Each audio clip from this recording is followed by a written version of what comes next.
네, 안녕하십니까. 국정기획위원회 부대변인 김한나입니다. 오늘도 함께 해주신 기자님들께 감사드립니다. 지금부터 국정기획위원회 오전 브리핑을 시작하겠습니다. 조승래 대변인께서 브리핑 하시겠습니다. 예, 국정기획위원회 대변인을 맡고 있는 조승래 국회의원입니다. 오래간만에 뵙는 것 같네요. 8월 5일 제56차 국정기획위원회 정례 브리핑을 시작하도록 하겠습니다. 오늘도 자세한 내용은 서면을 통해서 말씀을 드리도록 하겠고요. 주요한 사항 몇 가지만 말씀드리도록 하겠습니다. 먼저 오늘 신속 추진과제 제안 2건에 대해서 말씀드리도록 하겠습니다.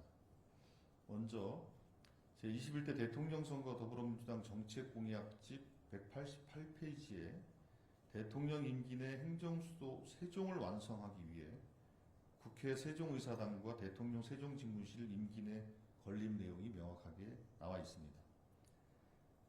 이 공약에 따라서 국정기획위원회는 대통령 세종집무실 건립을 신속 추진 과제로 선정해서 조속히 설계 공모에 착수해 줄 것을 정부에 제안하기로 했습니다.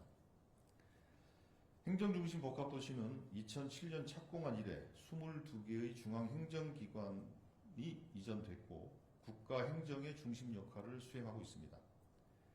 그러나 서울과 세종으로 행정이 이원화되는 비효율성 문제와 함께 수도권과의 불균형도 여전함에 따라 행정수도 완성의 필요성이 제기되고 있습니다. 이에 국정기획위원회는 행정수도 완성의 첫 단추로서 세종집무실을 대통령 임기 내 차질 없이 건립할 필요가 있다고 판단해서 설계, 공모 등 세종집무실 건립 절차를 신속하게 착수해 줄 것을 정부에 제안하는 것입니다. 예, 또 한 건은 업무상 질병 처리기간 단축을 신속 추진 과제로 선정해서 추진할 것을 대통령실에 제안합니다. 2024년 기준으로 업무상 질병 처리기간, 이거는 근로복지공단에서 산업재해 신청부터 판정까지의 기간을 의미합니다. 업무상 질병 처리 기간은 평균 227.7일로 처리가 너무 길다, 장기화된다라는 지적들이 계속되어 왔습니다. 그래서 이번 제안 내용에는 산재 처리 방식을 개선해서 처리 기간을 2027년까지 평균 120일로 단축하는 내용이 포함됩니다. 이 관련된 내용은 자세하게 보도자료에 담아서 배부해 드린다는 말씀을 좀 드리도록 하겠고요. 그걸 좀 참고해 주시면 좋겠고요. 그 6개의 단축 방안인데 첫 번째는 재해조사, 그다음에 특별진찰, 역학조사, 업무상 질병 판정위원회 승인, 또 불승인과 불복 절차, 업무상 재해 추정 제도 개선 등 이 프로세스가 있는데 이 프로세스에 대한 기간을 단축함으로 해서 120일 정도로 처리 기간을 단축하는 것을 목표로 해서 진행하겠다는 말씀드리겠습니다. 예, 그래서 현재까지 총 14건의 신속 추진 과제를 대통령실과 정부에 제안했고 일부는 이미 시행하고 있거나 입법 예고를 마쳤습니다. 참고로 말씀드리면은 해양수산부 부산 이전, 이 건은 이미 임차 건물까지 선정된 상황이고 R&D 예산 확대는 새로운 정부의 국정 철학이 반영될 수 있도록 관계 부처들과 조율 중입니다. 그 세 번째, 3기 진실화해위원회 출범도 조치가 완료되어 있습니다. 대북 전단 살포 금지도 이미 조치가 진행 중입니다. 그리고 저소득층 긴급복지 지원 예산 확보는 이 부분은 이미 추경에 반영되어 있습니다. 그리고 6번째, 결혼 서비스 가격 투명화, 소위 말하는 스드메에 대해서도 공정거래위원회 등에서 필요한 조치를 진행하고 있습니다. 그리고 인공지능 예산 집행 가이드 지침을 마련해서 BK21 등 사업을 할 때 거대 언어 모델인 LLM 등 인공지능과 관련된 것들을 활용할 수 있는 제도 개선을 현재 추진 중입니다. 또 인구 소멸 지역 식품 이동 판매 허용과 관련해서는 이미 입법 예고가 진행 중입니다. 또 전세 사기 피해자 지원 방안도 발표한 바 있습니다. 그리고 10번째입니다. 지역사랑 상품권 발행 국가 지원 의무화는 지난 월요일 어제입니다. 8월 4일 지역사랑 상품권 이용 활성화에 관한 법률 개정안이 통과됨에 따라 후속 조치가 진행될 예정입니다. 또 경찰국 폐지도 직제 개정 절차가 착수 중입니다. 마지막으로 위반 건축물 관리 방안도 신속 추진 과제로 선정하고 정부의 관련 법률 개정 등을 제안한 상태입니다. 그래서 임기 내 대통령 세종집무실 건립을 신속하게 추진하기 위한 절차에 진행해 줄 것을 저희들이 제안하고, 이 내용은 박수현 균형성장 특별위원장이 세종행복도시건설청에서 지금 현재 이 시간 동시에 브리핑을 하고 있다는 점도 또 참고로 말씀을 드리겠습니다. 예, 그리고 또 한 가지 뭐 말씀을 드릴 게 있는데요. 그 모두의 광장이 있지 않습니까? 국정기획위원회의 국민참여기구인 모두의 광장, 국민주권위원회가 운영을 하고 있는데, 그게 현재로는 7월 31일자로 저희들이 이제 회신할 수 있는 기능들은 이제 부처로 이관한다로 공지를 드린 바 있습니다. 정책 제안에 대해서. 그런데 이 모두의 광장이 워낙 활성화되다 보니 저희들한테 들어온 제안이 있었습니다. 혹시 여러분들 좀 기억하실지 모르겠는데, 그 경찰 근무복에 대해서 그 디자인 부분에 대해서 이렇게 저렇게 조금 좀 문제 제기 같은 것들이 좀 있었습니다. 그래서 행정안전부에서는 그 경찰청과 협의해서 우리 모두의 광장을 통해서 경찰 근무복 선정에 대한 의견 수렴을 좀 해달라는 그런 요청이 들어왔습니다. 그래서 이거는 국민주권 시대에 국민주권을 표방하는 그런 하나의 플랫폼이 모두의 광장을 통해서 경찰 내부는 물론 일반 국민의 의견까지 이 모두의 광장을 통해서 의견을 들어서 경찰 근무복에 대한 선정 작업들을 참고해서 진행하는 것을 그렇게 요청을 해왔고, 그래서 저희 모두의 광장은 경찰 근무복 의견 수렴을 위한 별도의 특별 페이지를 마련해서 저희들이 의견을 수렴할 계획입니다. 저희들이 내일 8월 6일까지 실무적인 협의와 작업들을 진행을 해서 8월 7일 목요일부터 8월 12일 화요일까지 6일간에 걸쳐서 경찰 근무복 선정과 관련된 국민 의견 수렴을 위한 특별 페이지를 운영하게 됩니다.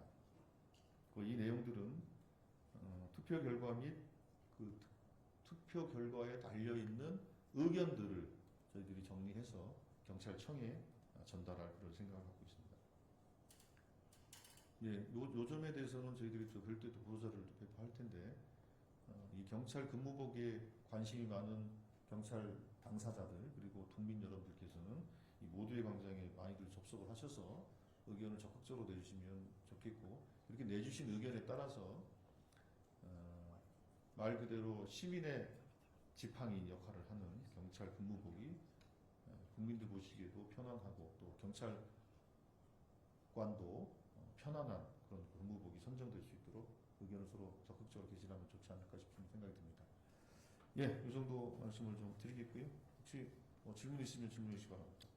네, 지금부터 질의 답변 시간 갖겠습니다. 질문 있으신 기자님 손을 들고 표현해 주세요. 네, 소속과 성명 부탁드립니다.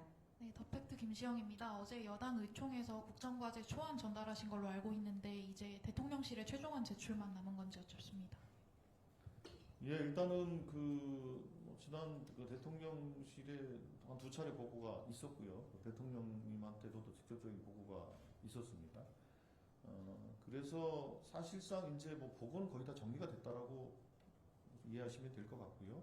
저희들이 보고를 드렸고 그 보고에 대해서 이제 세부적인 이제 피드백 과정들이 일부 있을 텐데 그거를 반영해서 최종 수정을 하면 많이 확정되는 것으로 그렇게 이해하면 될 것 같고요. 아마 대통령실과 대통령께서 최종적인 그 의견을 주기 위한 아마 검토 과정을 갖고 계시는 것으로 저희들은 그렇게 이해하고 있고요. 그걸 저희들은 이제 기다리고 있다 이렇게 보시면 될 것 같습니다. 예. 다음 질문 받겠습니다. 예. 네, 대변인 안녕하세요. 뉴시스 신재현입니다. 그 세종 집무실 건립 관련해가지고 이제 신속 추진 과제로 선정한다 하셨는데 이게 그 개헌과도 조금 맞물려 있는 것 같은데 개헌에 대해서도 좀 이런 방향성으로 검토 중이신 건지 좀 여쭙고요. 예. 그리고 또 하나는 이제 지난주 금요일날 이제 통실에 직접 보고가 된 걸로 알고 있는데 그럼 그 자리에서 대통령께서 어떤 구체적인 방향성 같은 거 좀 제시해 주신 게 있는지 좀 여쭙습니다. 일단은 뭐 대통령님께 보고 드릴 때 이 구체적인 어떤 과제 하나하나에 대해서 어떤 논의가 있지는 않았습니다.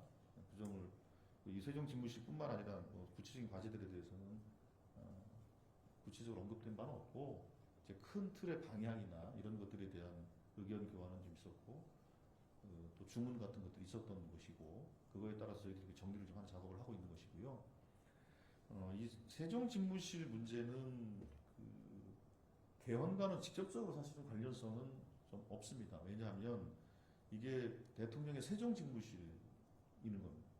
그러니까 그 서울 집무실과 세종 집무실로 현재는 이원화돼서 운영을 할 수밖에 없는 상황이고, 그래서 이 부분은 지금 이미 지난 정부에서 세종 집무실 추진을 해왔고, 그리고 그 저희도 아까 말씀드린 것처럼 그 공약을 분명히 했고 임기 내 건립을 약속을 한 것이고, 임기 내 건립을 하기 위해서 가장 중요한 조치가 올해 내에 설계 공모 등의 구체적인 로드맵에 따라서 구체적인 이 진행을 해야 임기 내 건립이라는 약속을 지킬 수 있게 됩니다. 그래서 그 부분에 대해서 신속 추진 과제로 정해서 신속하게 추진해달라는 그 요청을 저희들이 하고 있는 것이고요.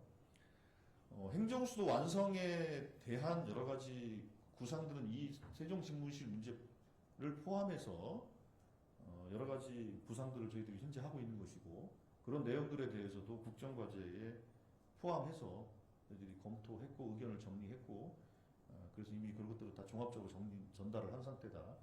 그 부분은 이제 최종적으로 확정되면 행정수도 완성에 어떤 내용들이 포함되는지 그런 것들 저희들이 공식적으로 말씀을 드릴 수 있을 것 같고요. 당연히 이 부분은 행정수도 완성의 가장 중요한 요소 중에 하나로 대통령 세종집무실이 들어가게 될 것이다. 이렇게 이해하시면 될 것 같습니다. 예, 네. 다른 질문 있으신가요? 추가 질문 있으신 기자님은 손을 들고 표현해 주시면 되겠습니다. 예, 없으시면 제가 한 가지 말씀을 드릴 텐데, 뭐 일부 보도에 뭐 13일 날 대국민 보고대회가 있다는 무슨 단독 보도 비슷하게 나온 것 같은데요. 어쨌든 그런 그 보고대회 일정은 여전히 유동적인 상황이라는 것을 조금 말씀을 드릴 수밖에 없습니다. 그래서 그렇게 확정해서 뭐 발표를 할 때는 그거는 좀 주의를 좀 해주시길 부탁을 드리겠고요. 특별히 대통령 국정기획위원회가 대통령과 국민들에게 드리는 보고이기 때문에 대통령이 임석하는 행사 아니겠습니까? 그런 점에서 보면 최종적으로 확정해서 저희들이 공지를 해드리기 전까지는 그런 좀 주의해 주실 것을 부탁을 드리겠고요. 저희들이 이제 최종적으로 확정이 되면 그 부분에 대해서 대통령실과 협의해서 대통령실에서 공지를 하던 저희들이 공지를 하던 공식적으로 공지를 해드릴 테니까 그 전까지는 조금 취재에 좀 유의를 해주실 것을 부탁을 좀 드리도록 하겠습니다. 예, 이상 마치겠습니다. 네, 이상으로 브리핑 마치겠습니다. 감사합니다.